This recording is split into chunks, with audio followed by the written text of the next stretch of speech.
Halo guys, salam sejahtera. Terima kasih masih berada di channel ini.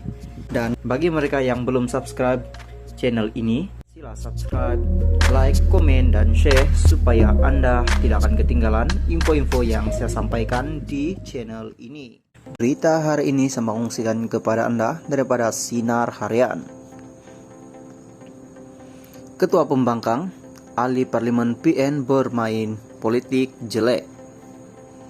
Syah Alam, Ketua Pembangkang Perikatan Nasional PN Datuk Seri Hamzah Zainuddin didakwa mengeluarkan kenyataan jelek dan jijik terhadap Perdana Menteri Datuk Seri Anwar Ibrahim ketika berlangsung sidang pembukaan Dewan Rakyat hari ini.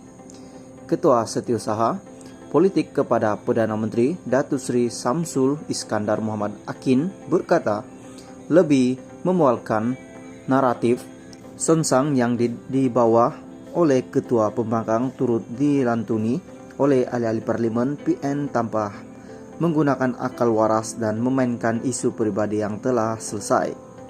Tambahan Samsul Iskandar, beliau bingung memikirkan seorang Ketua Pembangkang begitu terdesak memetik berita pojok yang tentunya sengaja diterbitkan demi mencari publisitas murahan.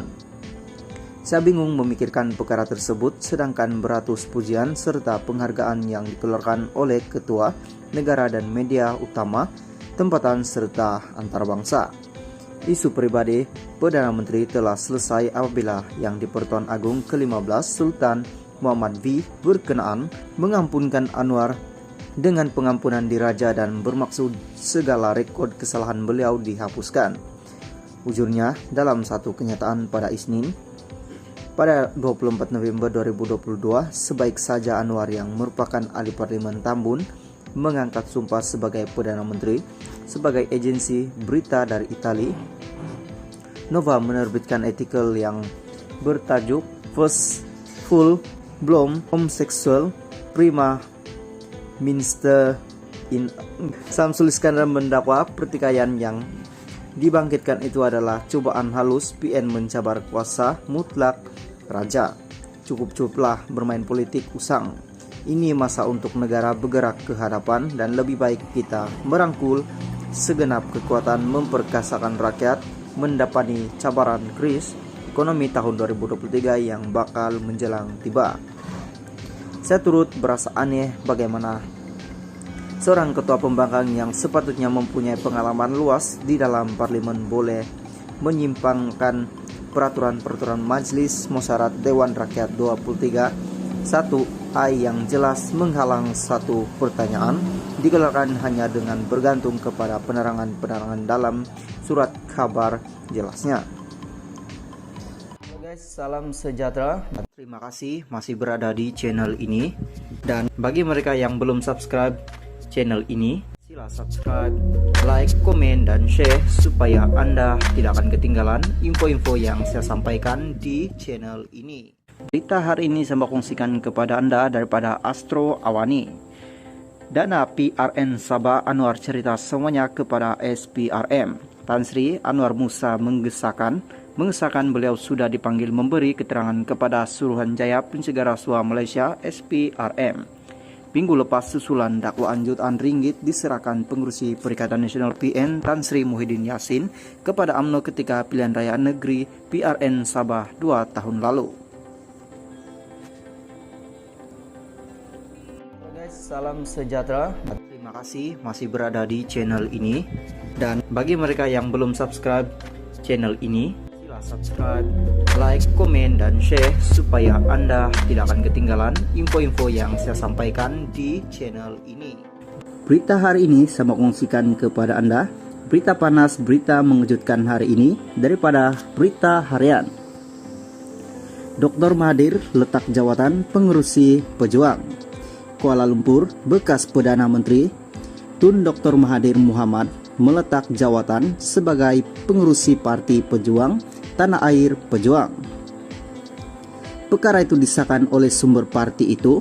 Bagaimanapun, Dr. Mahathir dikatakan akan kekal sebagai pengurusi Gerakan Tanah Air GTA. Setakat ini, tiada pengumuman secara rasmi dilakukan oleh parti itu lagi. Difahamkan, Perhimpunan Agung Tahunan EGM Pejuang kedua akan diadakan pada 14 Januari depan. Pada pilihan raya umum ke-15 PRU 15 lalu, Dr. Mahathir yang bertanding di Parlimen Langkawi tewas kepada calon Perikatan Nasional PN Muhammad Suhaimi Abdullah yang memperoleh majority 13.518 undi. Pada PRU 15 juga, pejuang gagal memenangi sebarang 125 kawasan yang dipertandingkan, malah ramai calonnya hilang uang deposit. Dr. Mahathir bagaimanapun akur dan menerima pilihan rakyat dengan hati yang terbuka, malah beliau akan memberi tumpuan kepada bidang penulisan dan turut terbuka untuk ditemuduga penulis. Sekian, thank you. Halo guys, salam sejahtera. Terima kasih masih berada di channel ini. Dan bagi mereka yang belum subscribe channel ini, sila subscribe, like, komen, dan share supaya Anda tidak akan ketinggalan info-info yang saya sampaikan di channel ini. Berita hari ini saya mau kongsikan kepada Anda daripada Malaysia kini. Dr. M tak sertai NGO memfakat Nasional PN Anwar. Bekas Perdana Menteri Datuk Mahathir Mohamad tak menyertai mufakat Nasional MN, sebaliknya akan memberi sokongan kepada NGO itu atas kebaikan negara dan orang Melayu.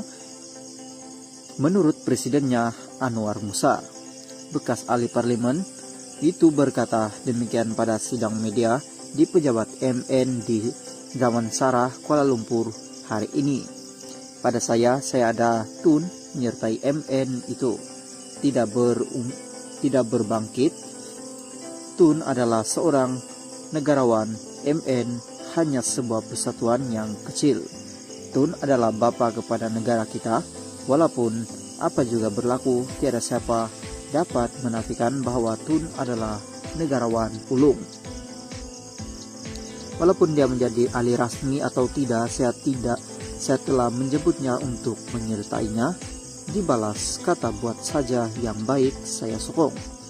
Tun Dr. Mahathir turut melahirkan kebimbangan beliau tentang kedudukan orang Melayu dan berkata usaha untuk kebaikan negara dan orang Melayu dia akan sokong, kata Anwar menjawab soalan mengenai pertemuannya dengan Mahathir semalam. Dalam perkembangan berkaitan, Anwar berkata bahwa MN sudah menerima hampir 20.000 permohonan setakat semalam. Terdahulu dia juga mengumumkan senarai 30 ahli barisan pemimpin pusat MN. Halo, salam sejahtera. Terima kasih masih berada di channel ini. Dan bagi mereka yang belum subscribe channel ini, sila subscribe, like, komen, dan share supaya Anda tidak akan ketinggalan info-info yang saya sampaikan di channel ini. Berita hari ini saya mau kongsikan kepada Anda daripada Sinar Harian. Sanusi sedia bertemu Anwar di Mahkamah. Menteri Besar Kedah Datuk Seri Muhammad Sanusi MD Nor sedia bertemu dengan Perdana Menteri Datuk Seri Anwar Ibrahim di Mahkamah berikutan kesamaan fitnah terhadapnya. Memetik status yang dimuat naik di laman Facebook pribadinya pada Selasa malam, beliau memberi bayangan berkenaan dengan berkata, jumpa di mahkamah lah, kita kisahkan tentang sejarah. Anwar yang juga ahli parlimen Tambun berkata, Muhammad Sanusi telah membuat ucapan berburu fitnah semasa kempen jelajah Perikatan Nasional PN